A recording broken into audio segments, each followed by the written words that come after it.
Okay. It's not going to fall off. No. Got 3 points of contact. You're all good. So I just drive it like Just 1800? Yeah. Yep.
Well, not hot. There's not much rubber there to get hot is the thing, Not right? really, no.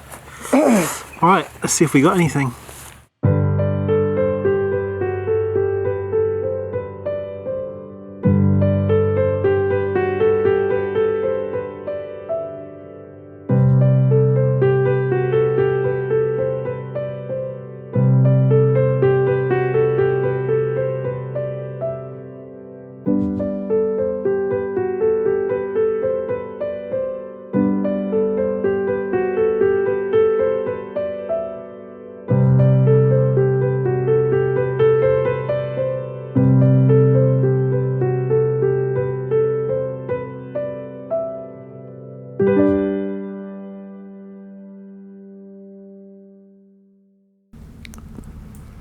So we'll just kick off, Graham. Why don't you start the story? How did Faith come to be in your hands, and how did this whole journey start? Finding Mike, basically.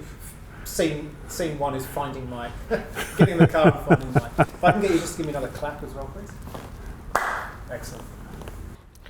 So it's the late 1990s when I began the hunt for an early 911S, ideally a 67 or a 73 model, the first year or the last year of the original 911S, right. But there were none. But after a couple of years of searching, what I really wanted was a matching numbers Australian car that was a manual gearbox car, Yep. and with a steel roof. Eventually, I came across an advertisement for one in the paper, and jumped straight on that and went down to see the car down in Balgala, and it was a guy called Greg Harrison who had the car, a long-standing guy in club circles, and he wouldn't let me drive it because I was a young bloke and perhaps didn't present that well. But he graciously took me for a drive around the suburb, and it was bright red, it had different seats, it had been updated in the 80s, but all the key elements of your old car, the numbers were all still there, and it was the car. So when we got back to his house, the next interested party had arrived and was standing on the driveway. And Greg turns to me and says, "If you want the car, it's now or never." And I said, "Okay, it's now." And we did the deal without me ever having driven it. And that was really how the start of it all happened. That was the beginning of Faith, and what Faith then became to me from then on. Your relationship with Faith? My relationship with Faith began on the driveway at Greg's place. Incredible, incredible. An amazing story. Well, can I tell you about my beginnings? How did it start for you?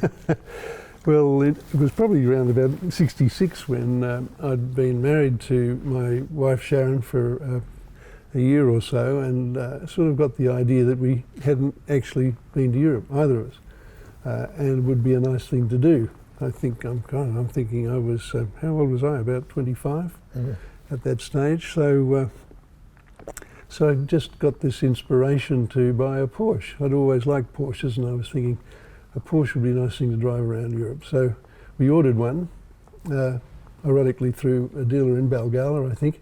And so Faith had 2 berths in Balgala. Yeah, incredible.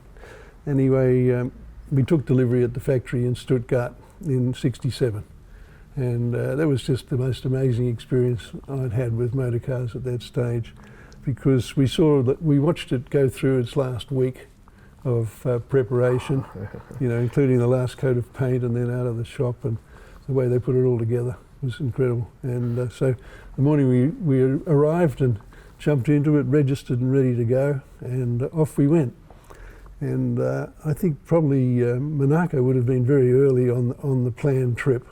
And we arrived there in time for the Grand Prix, which was incredible. And we met David Mackay there, who was an old mate. Yeah. And he took us into Brabham's pit, and we just had the most incredible experience in Monaco. And then David said, well, why don't you come for a little trip with me? I'm going up to Torino to visit the Fiat factory, and we can have a bit of a drive. So David had a new Fiat on test. Yep. And so I chased him, or I should say Sharon and I chased him for about 2 weeks up through the hills of Italy. Fantastic and unbelievable, and of course the best possible place to be driving a Porsche. And it was a lot of fun. Anyway, we eventually ended up back in England and arranged the shipping of the car to Australia and flew home. That was the beginning of my relationship with the Porsche. Absolutely incredible. All right, what else have we got in here? Yeah, that's Arlo Originale, as found amongst the pile of stuff that Let's see how diligent you were. I was diligent, extraordinarily. I mean, I valued it, it's just I didn't take photographs. Incredible. You're not at the same house still, are you? Oh, I wish. Incredible. I wish. Incredible. Yeah, right. Because it always had its owner's manual, stayed with it in very bad condition. I showed you that. Oh, did it? Yeah, but we never. This is the magic bit. Yeah. Well, this is the problem. This is the absolute. You're gonna bring Brad to tears here in a minute, mate. He's so happy with that. Yeah. So are you. This was the delivery inspection on, there we go, the 15th of March 1967. That was the date you said, because you checked it out. Yeah. With the odometer reading of 23 on that little rolling road out the back to make sure it didn't fall apart. Yeah. You now own a car of world fame and unsurpassed quality. That's what it says. Oh, can you see? You were... Oh, yes, I was diligent. You were diligent. Yeah, absolutely. And... Yeah. Stamps. Where are these stamps? Can you read them? They're just there. Okay, so that is in Köln. Yeah, Köln. Yeah. Yeah. Or Cologne. Which is Cologne. Yeah. So you got your first service done there in June, it looks like. 20th of June, 67. So that must have been straight after the Nürburgring. Yeah, so you... event. Go to the Nürburgring and then get it on. As you do. You drop the oil out of it after that. Well, you're still there. So that's a lubrication. That's maintenance inspection, lubrication. So you drop the oil out of it. Yeah. Okay, so that, you're right. That must be March or something, because then, we're into April. You're in Zurich. So I eventually picked the car up. Yeah. It's bright red, and I set about doing a reasonable, for then, sympathetic restoration. Yep. Painted it back to the light ivory, freshened it up, cleaned the interior up, and then I drove the car as my regular daily driver for maybe, 10 or 15 years or so. Really? Wow. Yeah, just used it, not knowing actually exactly what I really had. I knew I had a 1967 911S that was Australian, and its numbers seemed to match, but I didn't know anything else about it. Yep. Certainly didn't know about the beginnings of the car. Yep. I went overseas for a while and parked the car, and when I came back, it needed some love, and so I began to investigate a little bit more to freshen it up again. This would be in about 2013 or something like this. And I managed to acquire the Cardex, which is that document from the factory, which I got from an insider contact, and all of a sudden now I had details about you. Ah, incredible. Yeah, so I'm now stalking you, right? Okay. But the problem is I've got M Champion Yes. and an address in Double Bay from 1967. Yeah. Yeah. But the word champion and Porsche 911S, when married, does not make for a particularly useful set of search terms. Right. Yeah. It just produces every Porsche victory in the history of the marque. 10 So million finding your first name, and I was just putting names in, was difficult. I also, at the same time though, around about that same time, found pages torn out of a racing car news magazine in 1968, I think it was. Some guy in Perth had scrapbooked those pages for 52 years and sold them to me on eBay. And when they arrived, there was your full name. I now had Mike Champion, I had all of your details, I had all of your racing pedigree. So I then knew exactly who you were, putting all of that into the internet, produced photographs of you driving a Bathurst, photographs of you in a Brabham, all of your racing results. So I now knew you, and then I had to track you down, and I did that via a network of old race car drivers. I just put the word out, and then I got through to you, and there's no escape. Oh, it's Mike Champion, and now there's no escape. And so now I knew that we had, because I finally got the cover of that racing car news magazine, I knew that what I actually had was the very first 911 raced in major competition in Australia, and that car that graced the cover of Racing Car News with you behaving rather recklessly and irresponsibly behind the wheel.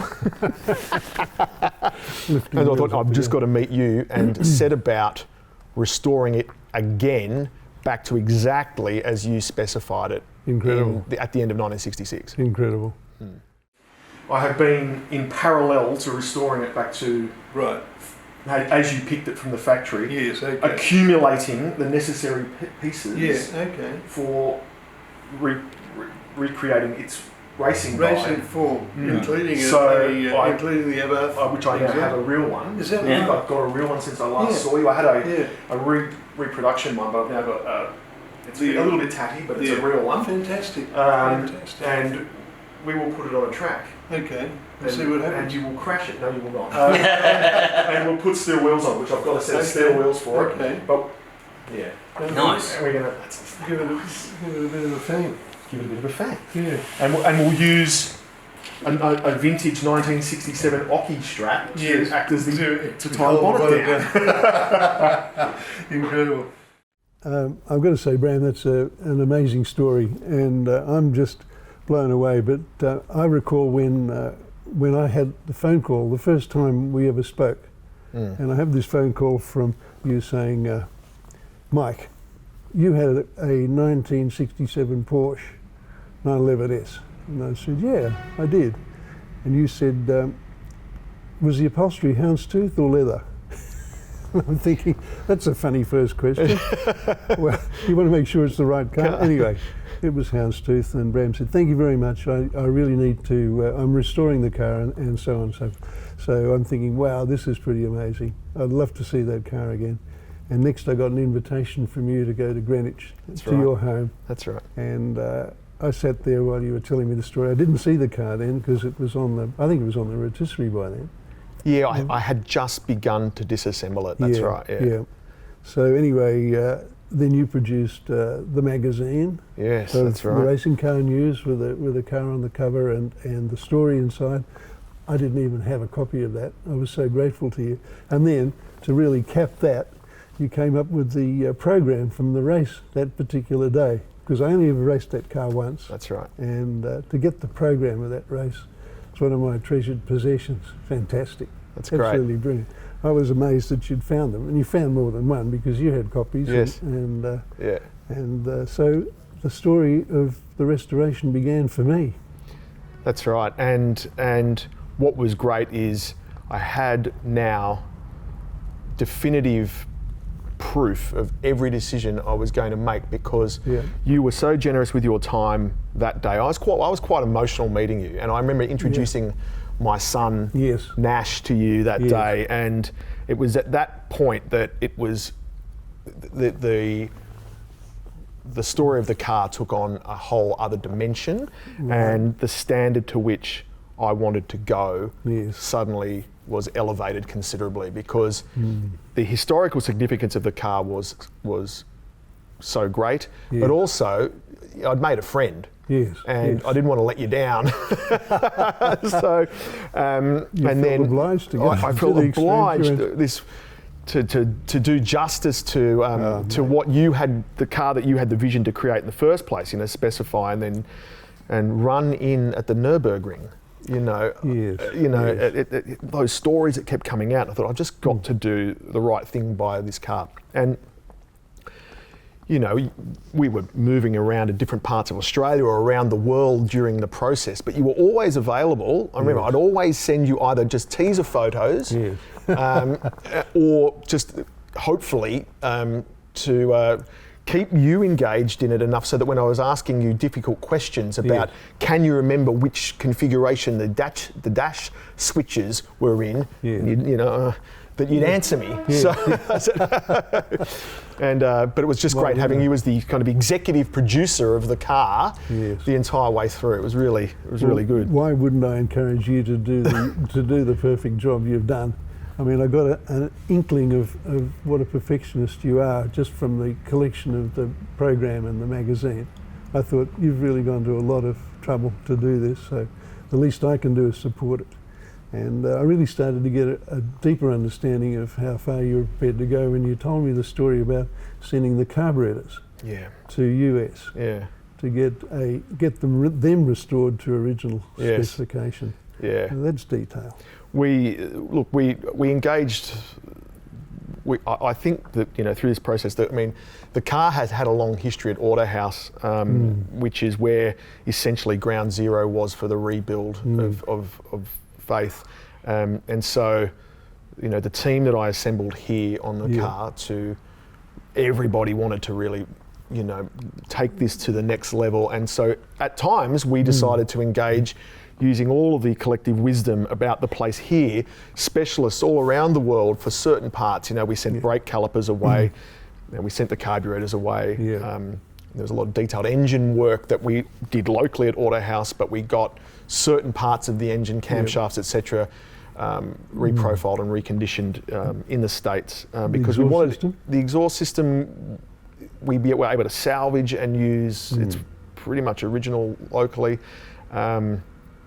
But yeah, we just, every detail had to be done without compromise and done to factory original.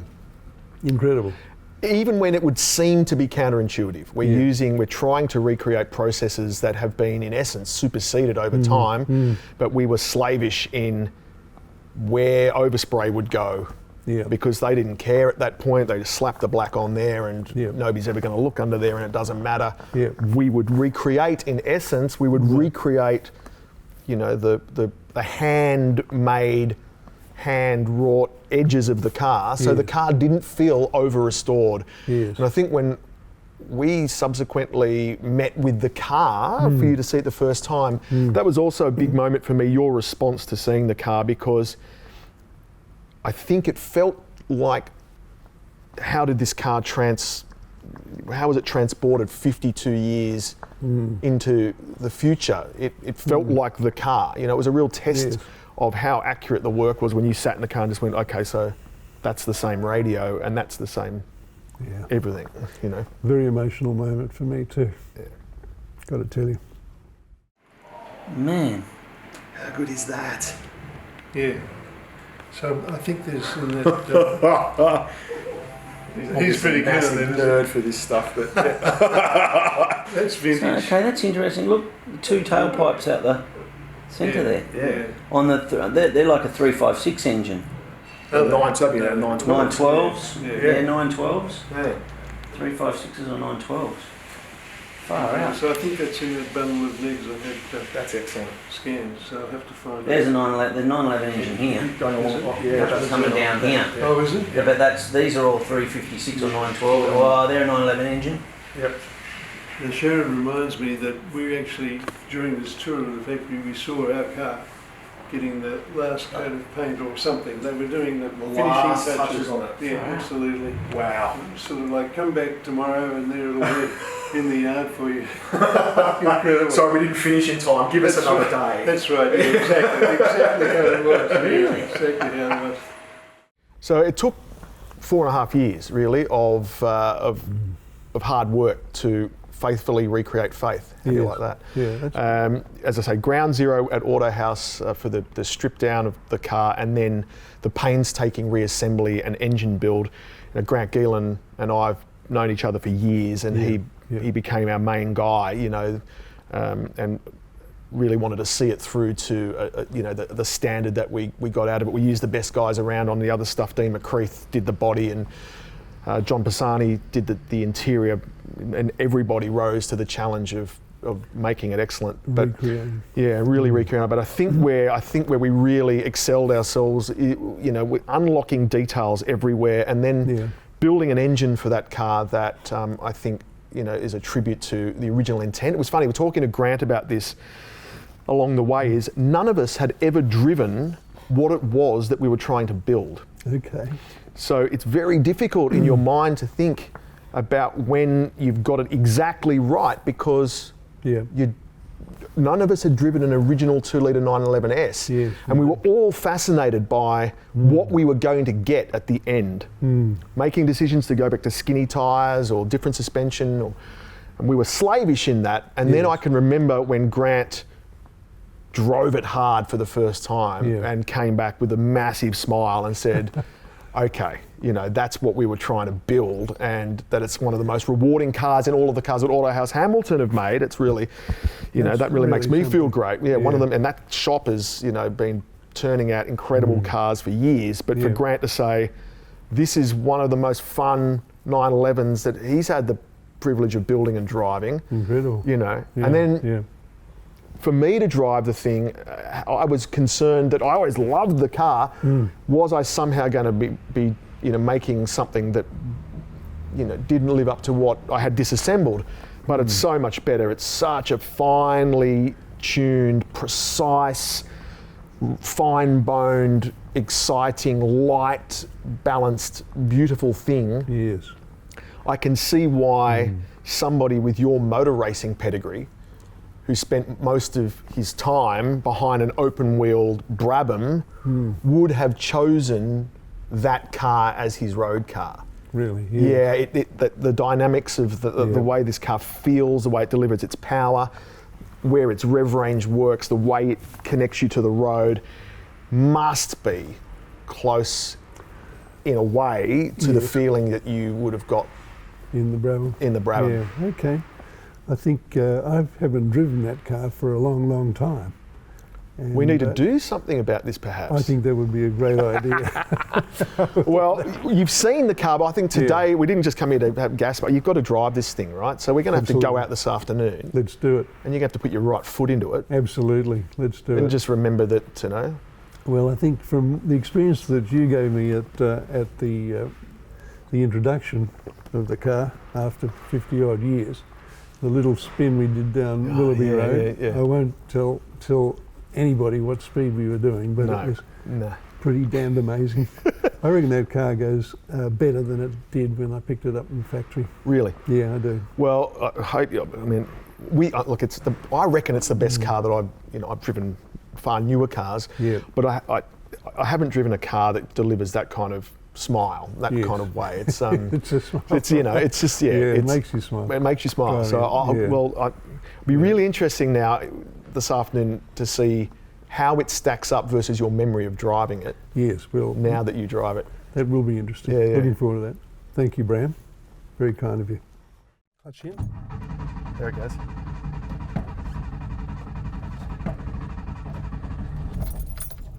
It started. A little bit of vaporization, sitting in the sun. In the heat, yeah. Listen to that. Listen to that. So if you push that one on the right, it makes it that thing louder.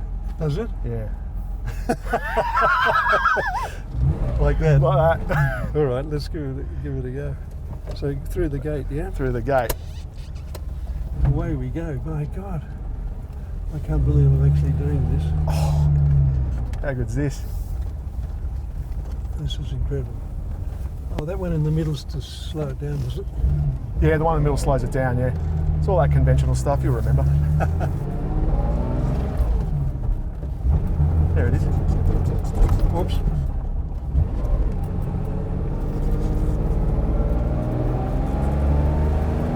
Changed too early. Yeah, you remember it always wants to see more revs than you think. Yeah. Everything's short and everything wants to rev high. Yeah. There you go.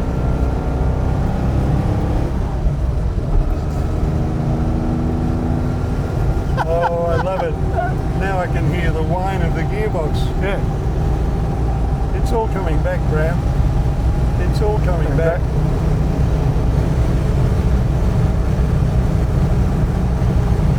This is supposed to be a reconnaissance. Oh yeah, that's right. What am I doing? Not where we run over a cyclist. Was there terror on that guy's face? I'm just going to get a feel for the brakes. Yeah, no, they're there. Remember, there was no power assistance on them. This is right. No, just all leg effort, yeah. Just discovered that. It's all in the... no, I won't go to fifth because I'm only doing 3.5. I don't think you're going to need fifth gear anywhere here. No. In fact, it'll happily do all of this in third and big revs if you want.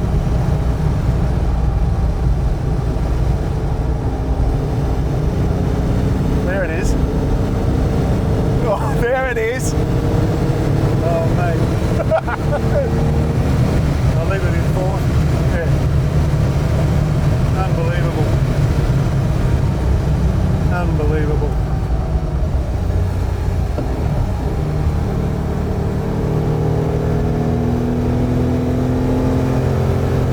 Engine sound familiar? Oh, yes. Sounds beautiful. Absolutely beautiful. Oh, I see what you mean. Takes off. Yeah, see? You were getting to about 6.8 then, and it was happy. Yeah.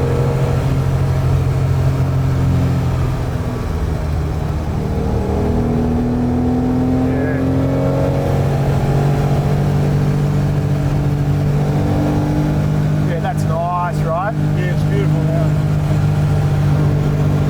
Oh, Mike. Can feel it. Yeah. Oh, listen to that. It's lovely.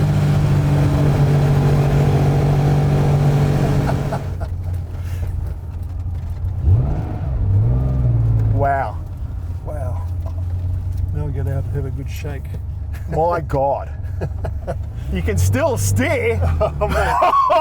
I didn't think I could. Jeez. I thought it had all gone. No, it hasn't. That was unbelievable. Put it there. Oh, thanks. Thanks, Brett. Man, that was the best. Was it? Oh, really? Yeah. Oh, mate. You're brilliant. We spill brakes, do we? Wow. What fun. What fun. You are a legend, mate. You are a legend. Oh. Man. I would never have let somebody like me drive a car like this. It's your car. Fresh air and water. Has anybody bring any water? Oh, jeez.